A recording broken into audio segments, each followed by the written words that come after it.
അലൈക്കും റഹ്മത്തുള്ളാഹി. സ്നേഹിക്കാൻ പഠിക്കേണ്ടത്, അത് കാണിച്ചു തന്നത് സയ്യിദുനാ ബിലാൽ ഇബ്നു റബാഹ് റളിയല്ലാഹു അൻഹു. പൊന്നാര തങ്ങളെ മുത്തു മുഹമ്മദ് റസൂലുള്ളാഹി സ്വല്ലല്ലാഹു അലൈഹി വസല്ലം എങ്ങനെയാണ് സ്നേഹിക്കേണ്ടത് എന്ന് ബിലാൽ ഇബ്നു റബാഹ് റളിയല്ലാഹു അൻഹു നമുക്ക് പഠിപ്പിച്ചു തന്നിട്ടുണ്ട്.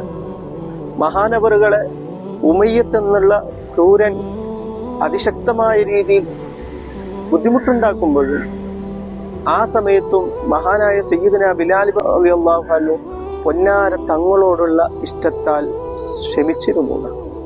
സ്വന്തം ശരീരം മുഴുവനും ചങ്ങലയിട്ട് മരുഭൂമിയിലൂടെ ഇങ്ങനെ വലിച്ചു കീറി കൊണ്ടുപോകുമ്പോഴും ശരീരത്തിന്റെ തൊലികളെല്ലാം അവിടെ നിന്നും റിമൂവ് ചെയ്യുമ്പോഴും മഹാനായ സയ്യിദുനാ ബിലാൽ ഇബ്നു റബാഹ് റളിയല്ലാഹു അൻഹു റസൂലുള്ളാഹി സ്വല്ലല്ലാഹു അലൈഹി വസല്ലമ തങ്ങളെ കിട്ടാനുള്ള ആഗ്രഹത്താൽ എല്ലാം ക്ഷമിച്ച് അല്ലാഹു അഹദ് എന്ന് ഉരുവിട്ടുകൊണ്ടേയിരുന്നു. കാരണം ബിലാൽ തങ്ങൾക്ക് വേണ്ടത് മുത്തു മുഹമ്മദ് റസൂലുള്ളാഹി സ്വല്ലല്ലാഹു അലൈഹി വസല്ലമ തങ്ങൾ.